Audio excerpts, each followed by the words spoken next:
I used to sit here and think about how exactly to kill myself. It's so peaceful here, no one would ever bother me. It was so funny. I'm being serious. The thought of this bench would always fill me with dread. Why did you bring me here?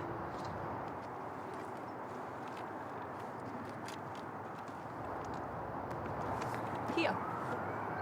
What? If you kill yourself, you'll end up right here.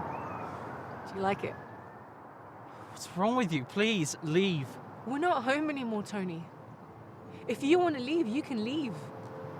I want to stay.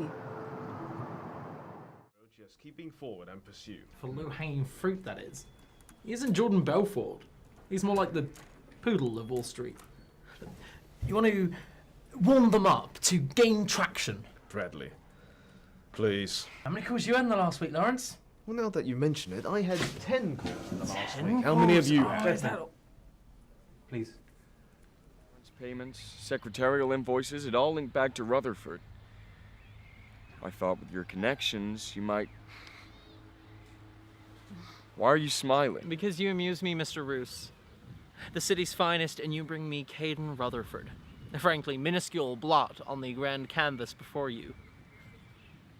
Tell me, Mr. Roos, do you know how long the average human being will spend admiring a masterpiece in an art gallery? 32 seconds. For all the hours and days and months and years the artist has spent laboring and perfecting. Just 32 seconds. But linger, and you see the brushstrokes, the contours, the way the colors collide into one another and create entirely new colors. The devil, they say, is in the details. If only human beings weren't so unobservant, they would see him. Sitting there in plain sight. The devil among us.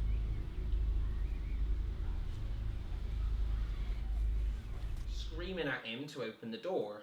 So he tells her to shove off and gets back on the bed, and then he starts screaming. He says, "You're bleeding, you're bleeding." I looks down. Covered in blood I am, covered. And then I'm like, oh, wait a minute, that ain't me. His dick is bleeding, like, gushing. So I'm like, shit, have I bitten off one of his nuts or something? Anyway, turns out he snapped his banjo string the other week having a wank.